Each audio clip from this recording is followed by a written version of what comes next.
Welcome back. After the president signed what he describes as his big, beautiful bill and what others call the most massive transfer of wealth from the poor to the rich in this country's history, I spoke to Congresswoman Debbie Waserman Schultz.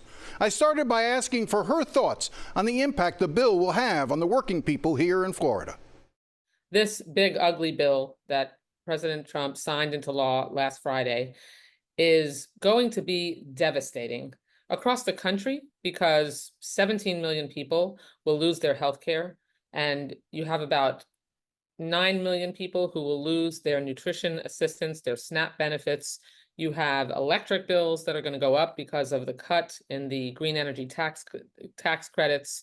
You have, $200 million in cuts to weather service research forecasting funds.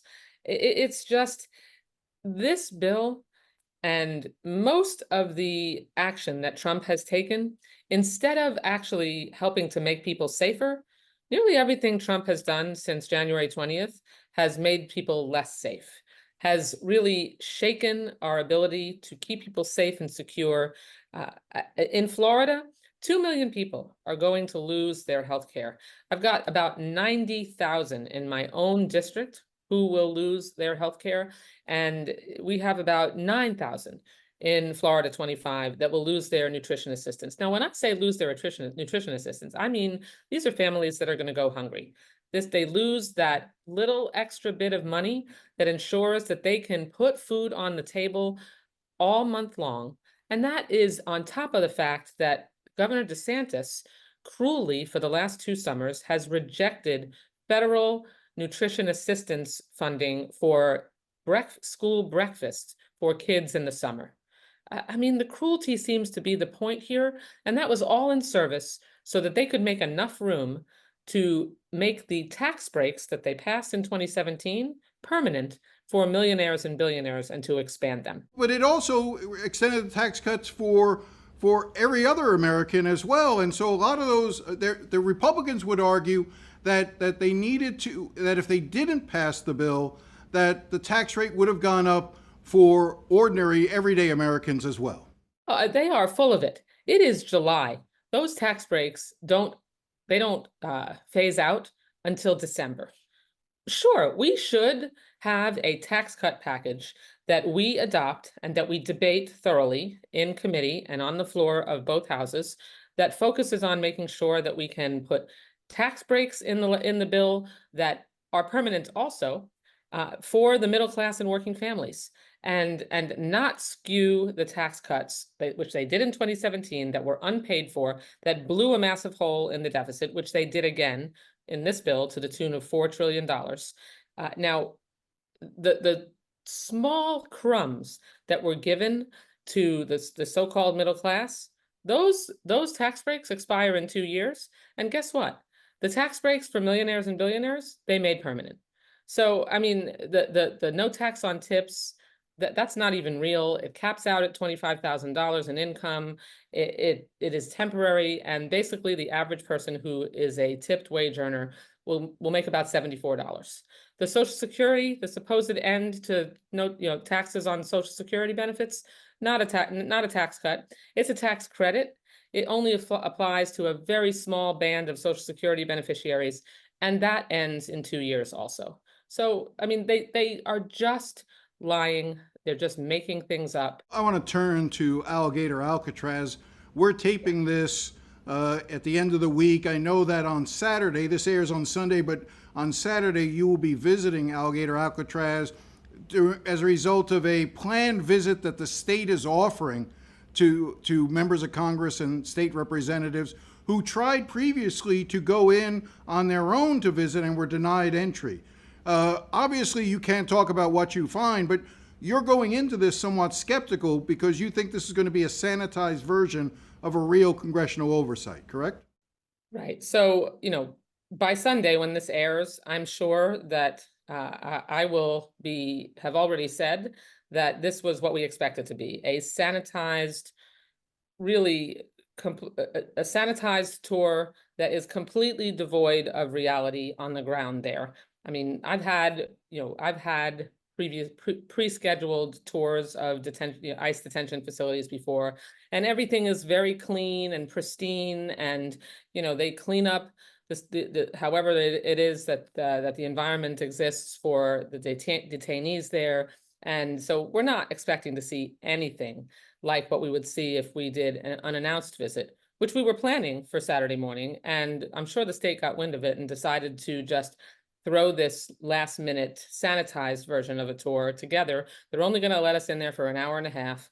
We're certainly going to be insisting as members of Congress that we're entitled to a full-blown unannounced tour. And when we're there, we expect to speak to detainees away from the people who supervise them, because the only way we're going to get a real sense of how they're being treated is by talking to them without anyone being around.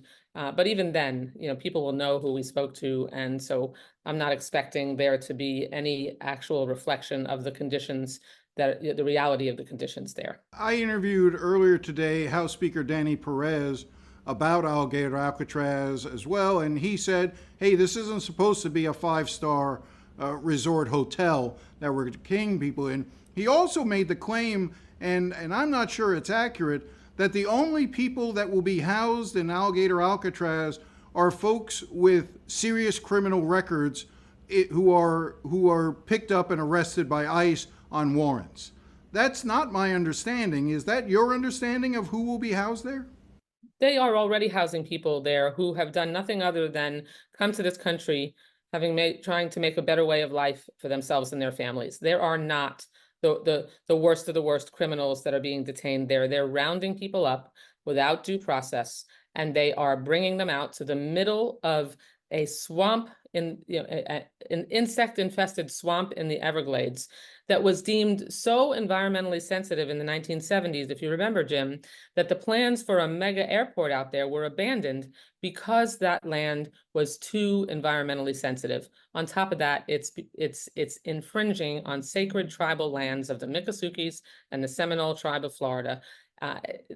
We've heard reports from detainees there that their food is infested with bugs, that they're not being allowed to shower, that they're being forced to sleep with the lights on all night. You talked earlier about, on the Big Beautiful Bill, about how the cruelty tends to be the point. Right. I'm wondering if that's your view of this as well. And also, I'm curious as to your thoughts, just the whole notion of marketing and of it as Alligator Alcatraz, and this weird fanaticism and glee with which they are discussing it. I guess is this who we are today as Americans? It's who the MAGA extremists are. I mean, yeah, Utmeyer, the Attorney General, I mean, his whole focus was that they were going to put undocumented immigrants who are detained by ICE in the most horrific conditions imaginable. They were describing it with glee, and you can see that by the decision to erect this primitive, disgusting structure whose only point seems to be to place detainees in an environment that is harmful, painful, and dangerous. This is the United States of America.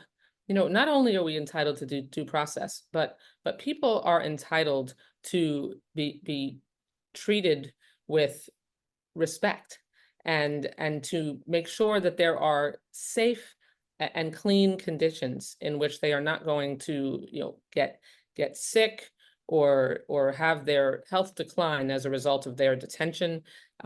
This isn't about feeling sorry for people. I think that if you committed a crime, you need to be deported. If you have the privilege of having been in this country, or if you're an undocumented immigrant and you get caught and you've committed a crime, like, see ya, you should go. But we should not be picking up people's gardeners and cooks in kitchens and workers on construction sites, who, by the way, are a part of the backbone of our economy. And there's a lot of people in the business community that are very concerned about the workforce and how we're going to make sure that we put this Humpty Dumpty back together again when they send all these people out of the country. It doesn't have to be this way. We should have comprehensive immigration reform, sane, humane, comprehensive immigration reform. We can do it. The Senate passed it in the last Congress, and Donald Trump, told his MAGA extremists in the House to not pass that bill, which was a bipartisan compromise, because he wanted to save this issue as an election issue. And that just shows how little regard he has for human beings. When we come back, an update on a story we discussed last week involving the Key West City Commission. We'll be right back.